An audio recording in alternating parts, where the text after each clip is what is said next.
Yang dilamar cantik, anaknya orang kaya. Yang lamar wajahnya jelek, gak punya duit.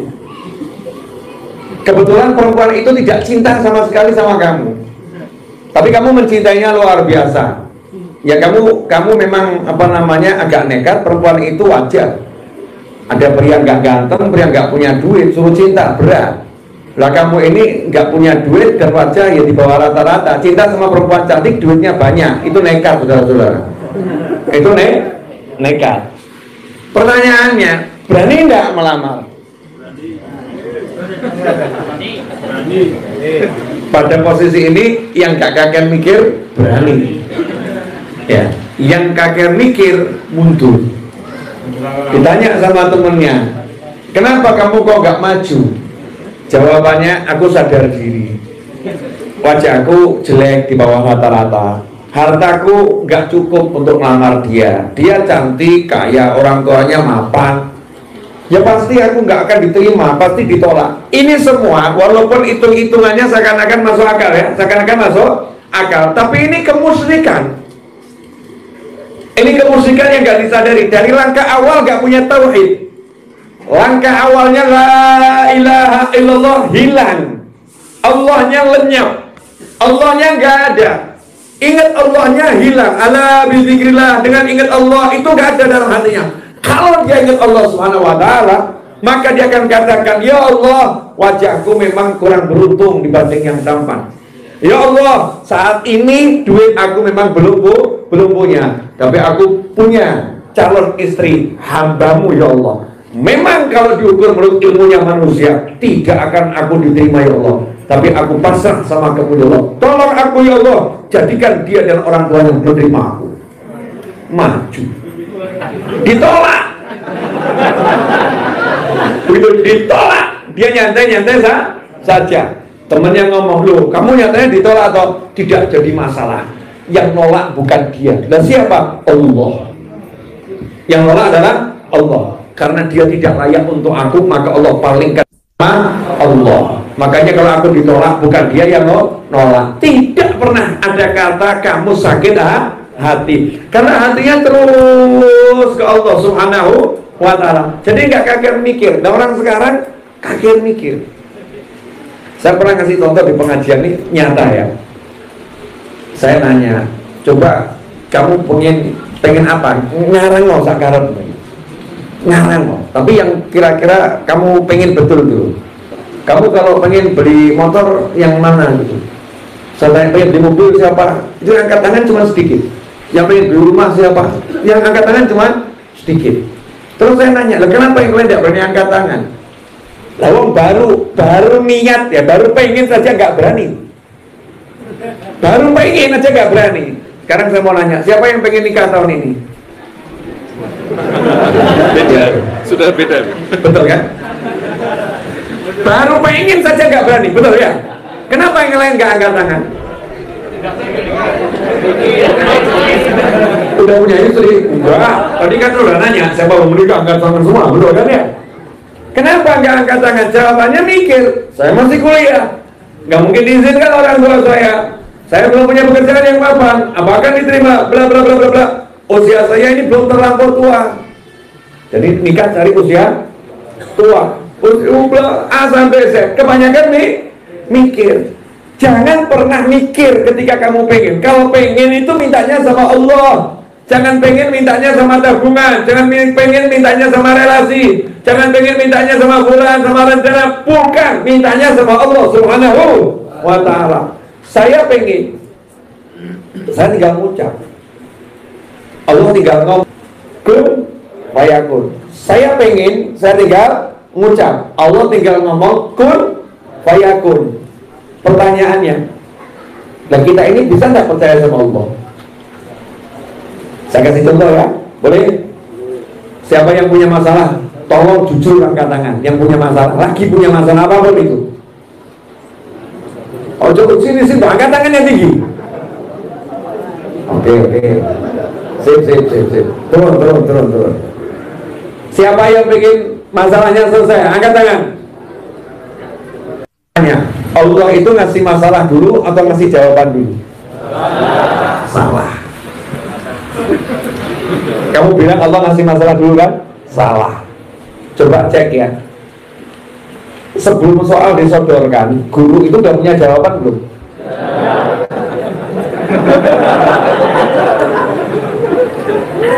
Jadi kalau buat soal, buat kuncinya nggak? Jadi soal dan kunci soal, betul kunci jawabannya, benar? Oke. Kalau kamu dikasih soal, tapi sebelum dikasih soal kamu dikasih kuncinya dulu. Seperti kalau ujian-ujian itu ada bocoran kunci dulu kan gitu ya? Bocoran kunci. Kamu percaya nggak sama bocoran kunci itu? Yang percaya percaya, yang nggak percaya nggak percaya. Yang percaya dengan pede digarap, nyantai tanpa beban, betul? Keluar dengan senyum dia. Gimana? Oh, gampang. Benar kan? Gampang. Kenapa? Soalnya tidak dilihat. Jangankan dipikir, dilihat saja tidak. Soalnya nggak dilihat. Yang dia hafalkan hanya kuncinya. Betul. Jadi kalau memang kuncinya itu 100% benar, kamu pilih mana? Melihat soal atau ngapalin kunci? Ayo yang pintar dikit. Melihat soal atau ngapalin kunci? Melihat soal atau ngapalin kunci? Jadi kalau orang ngapal kunci dikasihkan soal, yang kuncinya itu kunci jawaban untuk soalnya. Kemudian dikasihkan soal, soalnya dilihat atau ditutup? Gaya dia tutup, jepret. Wah, temannya ngomong, stres. Dia nyantai-nyantai saja. Mayar, gampang. Keluar. Gurunya nanya, Mas, kamu udah gara beneran? Bener. Kok saya nggak dilihat? Oh, beda level Pak. Makom saya berbeda dengan yang lain. Masya Allah. Ternyata begitu dilihat hasilnya nilainya 100. Bener semua. Temennya heran. Kamu kok bisa soal ditutup cepet keluar nilainya 100? Jawabannya, oh saya udah hafal kuncinya. Betul? Oke, hebatnya Allah Subhanahu wa Ta'ala. Allah ngasih kamu kuncinya dulu baru ngasih soal. Cuman hidupmu lihat soal, hidupmu lihat soal. Kamu mau lihat soal, salahmu dulu. Kok mandang gak enak kenapa? Sorry dulu, ini ilmu baru saya dapat sore tadi. Ilmu baru, belum pernah dengar kan model begini? Rasanya fresh kan? Emang baru. Kalau baru rasanya fresh, walaupun pemahamannya lama, tapi cara penyampaiannya nih ya. Jadi subhanallah, Allah tuh kasih jawaban dulu, baru dikasih soal. Makanya Allah bilang, fa inna ma'al usri yusra, inna ma'al usri yusra. Kalau ada satu masalah, itu ada dua solusi di situ, ada dua poin kebaikan di situ, ada dua penyelesaian masalah di situ, ada dua kemuliaan di situ. Jawabannya sudah ada di situ. Dalam masalah itu sudah ada jawabannya. Dah tenang saja. Nah Allah ngasih jawaban. Apa jawabannya? Betul ya. Wa may yattaqillaha yaj'al lahu makhrajan wa yarzuqhu min haitsu la yahtasib. Siapa takwa sama Allah, yaj'al lahu makhraja, Allah sudah menyiapkan untuknya apapun masalahnya, selalu Allah siapkan untuknya solusi, jalan keluar. Allah yaj'al lahu, ja'ala yaj'alu itu menjadikan untuknya. Jadi yang menjadikan bukan dia, yang menjadikan siapa? Allah. Yang menyelesaikan siapa? Allah. Yang ngurusin siapa? Allah. Tugasnya dia ngapalin, jangan lihat masalah. Kamu jangan lihat masalah. Tugas kamu menjalani, menghafalkan jawaban. Jawabannya takwa. Dah takwa saja. Masalahmu Allah yang selesaikan. Enak ya? Enak. Tapi kamu pilih takwa atau pilih ubek sama masalah? Oh, pilih sama masalah. Saya kalau nolak kanan ini lihat wajah teman saya juga wajah masalah ini. Yang dulu juga wajah masalah ini. Wajah wajah masalah. Wajah manusia punya masalah. Tapi bahagianya luar biasa. Nah kamu punya masalah kok agak sendu-sendu ya. Bahagia campur sendu. Maaf pemirsa, ini teman-teman saya. Jadi saya ngomongnya begini nih. Ini anak-anak yang ditekuk-tekuk tetap tidak tekuk ini. Ya, tidak tidak penyet ya ini gitu ya. Sudah siap diteklek-teklek, tidak teklek, disinggung-singgung, tidak tersinggung. Jadi muslim kok tersinggungan itu menakutkannya luar biasa. Jadi hafalkan jawabannya, gak usah lihat soalnya, enak toh? Nah kalau udah begitu berarti perlu gak mikir? Kan perlu. Masalah nggak? Masalah nggak? Pertanyaan saya, solusinya apa? Mesti di kepalanya orang-orang solusinya kamu kerja cari duit bla bla bla bla, kamu bla bla bla bla. Solusinya itu salah. Itu bukan solusi. Itu kadang justru menimbulkan masalah lagi. Nimbulkan masalah lagi. Kamu cara mikirnya keliru, bukan gitu. Terus gimana? Masalahmu belum punya duit untuk bayar SPP, waktunya minggu depan. Oke? Caranya nyelesaikan gimana? Bukan kerja. Kerja nggak bisa mendatangkan rezeki. Dan bukan nganggur juga tidak bisa mendatangkan rezeki. Siapa yang bisa datangkan rezeki? Allah Subhanahu wa ta'ala. Maka nomor satu kamu tanya sama Allah, solusinya apa ya Allah? Allah kasih tahu, faqul tastaghfiru rabbakum innahu kana ghaffara yursilis samaa'a 'alaikum midrara wa yumdidkum bi amwalin wa banin wa yaj'al lakum jannatin wa yaj'al lakum anhara. Kata Nabi Nuh kepada kaumnya, kalian istighfar sama Allah. Nanti Allah kirimkan hujan yang lebat dari angin, dari langit. Masalahnya waktu itu paceklik. Allah kirimkan hujan yang lebat dari langit. Allah kasih kamu harta yang banyak jenisnya. Kemudian Allah beri kamu anak keturunan. Allah beri kamu kebun-kebun. Allah beri kamu sungai-sungai. Masalahmu semua selesai asal kamu istighfar. Di situ disebutkan nanti diberi harta yang sangat banyak. Jawaban dari Allah. Berarti saya akan tekun istighfar. Istighfarnya dikencengin. Kemudian sholat, perintahkan keluargamu ya untuk sholat. Wa'mur ahlaka bis sholat, dan bersabarlah. Kami nggak pernah minta rezeki kepadamu, kami yang kasih kamu rezeki, kami yang kasih kalian rezeki. Udah, berarti saya harus perbaiki sholat saya. Allah akan kasih saya rezeki. Nabi bersabda SAW, silaturahim itu akan menambah umur dan memperluas rezeki. Oh, silaturahim itu buat rezeki jadi luas. Maka ditulis dia, jawabannya dihafalkan. Jawabannya istighfar, jawabannya sholawat, jawabannya oh ternyata taqwallah, menjauhi yang dilarang, melaksanakan yang diperintah. Jawabannya oh silaturahim, jawabannya oh sedekah, jawabannya senyum sama orang. Jawaban. Sehingga programnya dia keluar nggak cari duit. Tapi apa? Nunggu solusi dari langit yang pasti. Kalau kerja nggak usah sehingga dia nyantai, jalan kemana-mana, silaturahim, senyum, sholat, zikir, istighfar. Tiba-tiba belum harinya selesai masalahnya. Itu orang akan heran, orang yang satu ini kok setiap kali dikasih masalah kok nggak pernah kena masalah ya. Heran saya, dikasih masalah model apapun kok terjawab terus.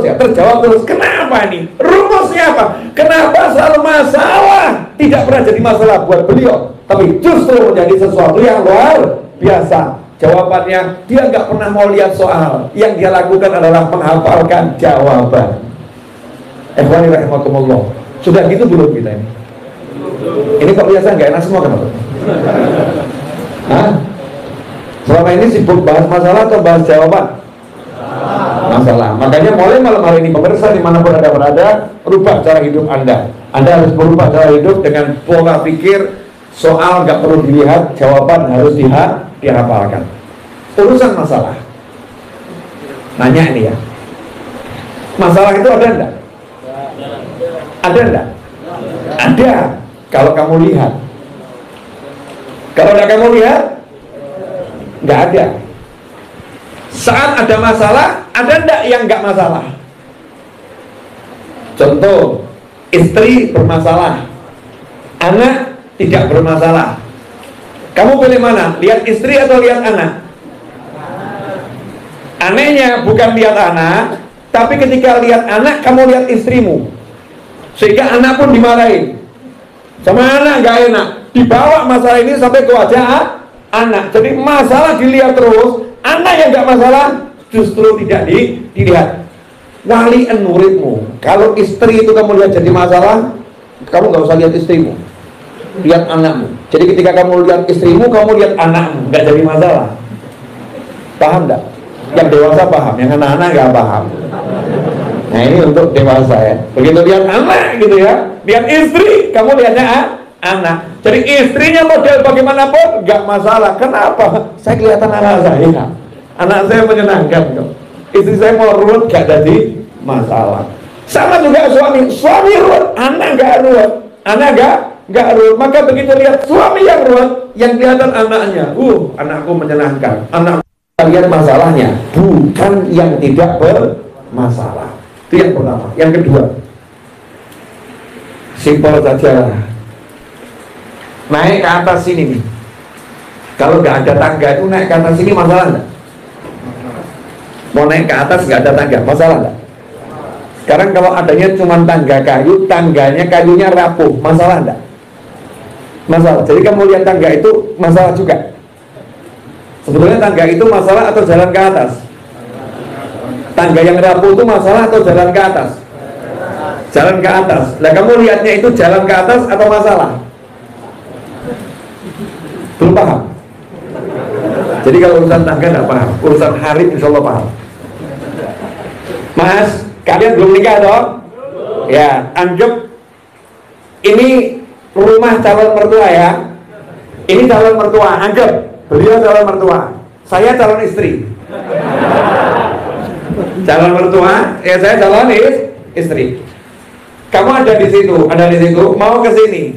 Cuman di depan sini ada kolam renang, isinya ular berbisa. Calon mertua ngomong, anak-anak semua yang berhasil renang sampai di sini akan saya nikahkan dengan Habib Novel yang lagi berperan jadi perempuan nih ya, akan saya nikahkan dengan anak perempuan saya satu-satunya, dan detik itu juga setelah saya nikahkan dia mewarisi seluruh kekayaan saya. Ternyata dia orang terkaya nomor 5 di dunia. Pertanyaan saya, itu kolam ikan atau kolam renang yang ada ular berbisanya itu sebetulnya masalah atau jalan sukses? Masalah atau jalan sukses? Nah, orang yang melihat itu masalah nggak akan nyebur, betul? Orang yang lihat itu jalan sukses nyebur atau nggak nyebur? Nyebur, benar kan ya? Dia nggak lihat lagi ular berbisa, yang dilihat calon mertua orang terkaya nomor 5 di dunia, calon istriku cantik, begitu aku sampai di situ dinikahkan aku jadi orang terkaya nomor 5 di dunia, ular berbisa nggak dipikir, betul? Orang yang lihat mungkin agak wedan gendeng gila. Orang yang lihat kolam penuh ular berbisa kok diceburin, ya yang nggak paham. Nah dia paham, dia mengatakan ini bukan kolam penuh ular berbisa. Kalau kamu lihatnya itu masalah, hidupmu susah. Kalau lihatnya jalan sukses, hidupmu nikmat. Contoh terakhir nih pas nanti. Ini semua nggak pakai mikir ya. Yang pakai mikir pasti gagal tadi. Kobra, wah muncul. Nggak jadi kaget nih mikir. Tapi yang lihatnya nggak lihat kobra, lihatnya wah calon mertua, calon istri, pure. Kok adalah yang model begitu selamat. Buktinya udah banyak, orang gila. Orang gila itu dalam kasus kecelakaan lalu lintas minim, sangat minim. Orang gila tertabrak itu minim, betul kan ya? Tapi orang waras tertabrak itu banyak. Orang gila itu nyebrang nggak pernah mikir kok dulu. Asli. Jalan raya teramai di dunia nyebrang saja. Nah yang waras-waras tambah tabrakan. Kakek mikir kan, ngeri nabrak akhirnya, betul? Lah yang gila tambahan noleh. Gimana sih kok mobil nabrak? Dia jalan santai-santai saja karena nggak pernah mikir. Orang gila tidur ya nyantai. Kan jenengan tadi sudah praktek ilmu gila dikit toh. Nggak mikir masuk angin, nggak mikir apa, nyatanya nggak masuk angin. Alhamdulillah. Tidur di tengah jalan. Orang gila tidur di tengah jalan, nggak ada yang berani musik. Betul kan? Bis mandek, menggok. Gak ada yang turun bangunkan, gak ada. Saking saktinya orang gila. Jadi orang gak mikir itu sakti. Kamu kalau pengen sakti jangan kakean mikir. Subhanallah, memang begitu nih. Ini sunatullah. Makanya orang gila satu datangi orang kuat 10, orang kuat 10 ini yang mikir. Gue becek ngedepi wong waras 30. Tidak mau ngedang siji, betul kan ya? Aneh kan? Ngadepi orang gila satu takut, ngadepi orang waras 30 dia berani. Kenapa? Wong ngedang gak bisa diduga. Kalau ini berakor, nyokot, ya repot. Jurusnya tak berduga, mundur ya. Nah, saya ambil contoh satu, Nabi Yusuf alaihissalam. Al-Quran itu sudah kasih contoh-contoh yang luar biasa. Nabi Yusuf itu kecil, umur 10, 11, 12 tahun, dibuang oleh kakak-kakaknya. Tapi kakak-kakak Nabi Yusuf itu Nabi baik-baik. Yusuf membawa Nabi Yusuf ke sumur, langsung bayangannya dibunuh. Wah, itu saudaranya mau membunuh. Jadi kamu kalau kasar sama saudaramu gak apa-apa. Saudara Nabi Yusuf aja sama Nabi Yusuf kasar kok begitu loh. Kamu kan gak seberapa kasar. Itu dibuang di sumur mau dibunuh. Salah, dibuang di sumur bukan mau membunuh. Itu pilihan terbaik saudara-saudara Nabi Yusuf. Pilihan terbaik apa? Gimana caranya adik kita ini tidak kelihatan oleh ayah kita? Karena cemburu tuh ya. Adik kita lenyap tapi gak mati, tetap hidup. Caranya gimana? Taruh di rest area. Area kan selamat Pak ya. Mesti kan ditemu orang, betul kan? Nah, rest area di zaman Nabi Yusuf itu, di perjalanan Padang Zara, rest area itu namanya sumur.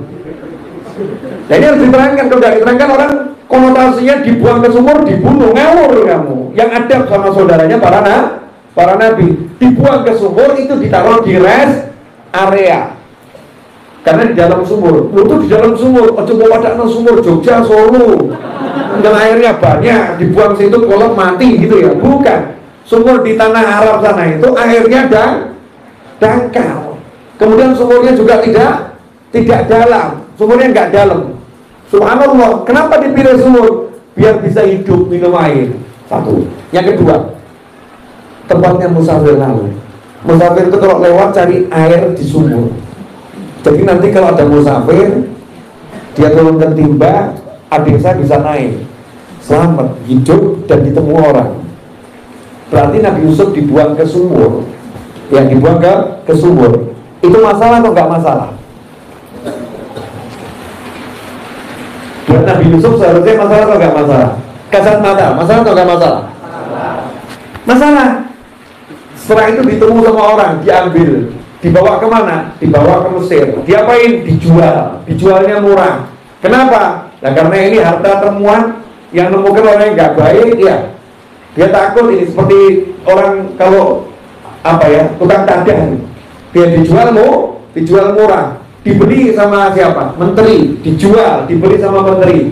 Akhirnya tinggal di istana. Pertanyaan saya, Nabi Yusuf dibuang ke sumur, diambil sama orang, dijual. Masalah atau masalah? Masalah. Berarti rencana Allah memang memindah Nabi Yusuf dari desa agar tinggal di istana. Berarti semua proses ini tadi dimasukkan ke sumur, diambil orang, dijual sebagai budak. Ini masalah atau jalan sukses? Nah, kenapa kamu berubah sekarang? Tadi kamu bilang masalah, sekarang bilang jalan sukses. Nabi Yusuf kemudian dicintai Zulaikha. Masalah atau jalan sukses? Kok ngomongnya jadi berubah lagi. Setelah ditindak Zulaikha, Nabi Yusuf masuk penjara, betul? Masuk penjara masalah atau bukan masalah? Kasar mata itu masalah. Di penjara Nabi Yusuf ketemu seorang pemuda yang merupakan pembantu raja. Dia dibebaskan, akhirnya jadi pembantu raja. Setelah itu raja dikasih mimpi yang tahunya tidak mampu, orang-orang ahli di zaman itu. Akhirnya pembantu ini ingat punya guru di penjara, namanya Yusuf. Maka Nabi Yusuf dibebaskan dari penjara, disuruh takwilkan mimpi raja. Nabi Yusuf diangkat jadi orang kepercayaan raja dengan pangkat tertinggi di kerajaan. Berarti Nabi Yusuf dimasukkan penjara, masalah atau jalan sukses? Jadi semua episode yang tadi sebetulnya judulnya masalah. Kalau tahu endingnya namanya apa? Sekarang cek hidupmu. Yang dulu kamu kira masalah, aneh, ternyata jalan sukses ya. Betul? Saya ini kalau kuliah, saya nggak ngajar kalian hari ini mungkin. Gara-gara saya dulu tuh nggak boleh kuliah sama ibu saya nurut. Waktu itu saya kira, aduh masalah ini. Belajar benar-benar nggak boleh kuliah. Saya kira masalah. Ternyata justru larangan ibu yang saya taati itu jalan sukses yang luar biasa. Kalau nggak kenal teras dakwah. Cek jalur hidupmu itu. Yang sudah terjadi ya. Hal-hal yang nggak enak. Contoh misalnya yang udah menikah itu sudah menikah. Kemudian kok pernah dulu kamu punya gitu ya. Saya mau ngomong gak enak, masa Ustaz ngomong begitu. Kamu punya ada apa ya? Ngomong seorang pernah kamu cintai. Ternyata orang itu akhirnya jatuh cinta sama orang lain. Terus orang itu menikah dengan orang itu, kamu dibuang. Sakit hatimu ya. Terus kamu menikah dengan wanita lain yang kamu cintai setelah bertahun-tahun kemudian. Terus hari ini kamu tersenyum dan mengucap alhamdulillah, aku dulu gak nikah sama dia. Jadi penolakannya itu jalan sukses yang sudah disiapkan Allah sekian lama untukku. Ya, sementara sekarang dia hidupnya berantakan dan sakit-sakitan. Alhamdulillah, coba aku nikah sama dia, duitku habis buat biaya dia. Masya Allah, mulai mikir. Berarti penolakannya jalan sukses. Bisa tidak sekarang kalau hidup melihat apapun itu bukan masalah, itu jalan sukses. Dan kalau ada masalah apapun, gak usah dilihat masalahnya, karena udah punya jawabannya. Sehingga kalau hidup menekuti jawaban, perlu tidak kita mikir. Sebab semua jawaban dari Allah tidak perlu mikir. Keren ya? Sholat perlu mikir enggak? Enggak. Cuma zikir, ingat sama Allah, betul? Istighfar perlu mikir enggak? Enggak. Silaturahim enggak perlu mikir. Assalamualaikum, bude, iya. Masa apa pagi ini sarapan? Ngomong begitu aja, budenya senangnya doang. Luar biasa. Pak Le, gimana kabarnya? Cium tangan Pak Le-nya ya, dengan senang hati. Gak perlu mikir, gak usah kaget mikir. Semua jawaban dari Allah. Tidak perlu proses berpikir, yang perlu proses beraksi. Gerak, aksi, ingat sama Allah Subhanahu wa ta'ala. Semua proses menyelesaikan masalah yang kita pakai adalah fikir. Karena Allah nggak nyuruh kamu menyelesaikan masalahmu. Allah yang menjanjikan, aku yang akan bereskan masalahmu. Dan sekarang pilih mana? Dibereskan sama Allah atau membereskan sendiri? Pilih mana? Dibereskan sama Allah atau bereskan sendiri? Saya punya masalah kecil. 24 April harus lunaskan 2,6 M. 24 April harus lunaskan 2,6 M. Ya, sementara kerjaan cuma jual buku. Kerjaan cuma jual buku. Itu kan masalah ya. Kalau diukur itu masalah. Stok buku yang ada pun dijual semua, nggak akan mencapai angka itu. Jadi kalau pakai hitung-hitungan itu masalah. Kalau saya mikir masalah, nggak akan duduk di sini. Saya akan bilang, maaf, ini 24 April udah dekat. Jadi saya akan duduk di rumah, saya akan pikirkan cara untuk lunaskan. Saya akan bla bla bla bla bla bla bla bla bla bla bla bla pakai perencanaan A sampai Z harus lunas. Kan gitu ya. Tapi saya nggak mau pakai itu. Jawabannya udah punya kok. Jawabannya yang melunaskan itu Allah. Tugasmu apa? Ya sholawat. Tugasmu ngajar. Tugasmu bekti sama orang tua. Kamu doakan orang tuamu. Tugasmu senangkan keluargamu. Senangkan teman-temanmu. Tugasmu istighfarnya banyak. Tugasmu sedekah. Novel dan para habaib dan para kiai. Kenapa? Beda level bro. Ya kalau kamu ikutin kamu berundung kamu dirosol. Itu levelnya ulama, habib, kiai. Kalau kamu nggak bisa, nggak jalan itu loh. Ini jawabannya Allah dibilang nggak jalan, kan anehnya luar biasa. Jangan seperti itu. Kembalilah kepada jawaban, bukan pada masalah. Kalau udah punya jawaban, berarti nggak perlu mikir. Yang buat mikir karena nggak percaya sama jawaban dan merasa tidak ada jawaban. Dan yang paling parah, lupa kalau punya yang maha menjawab, yaitu Allah Subhanahu wa ta'ala. Alhamdulillah, tugas saya sudah selesai. Waktu saya kembalikan kepada beliau yang bertanggung jawab di medan yang satu ini. Wal afu minkum.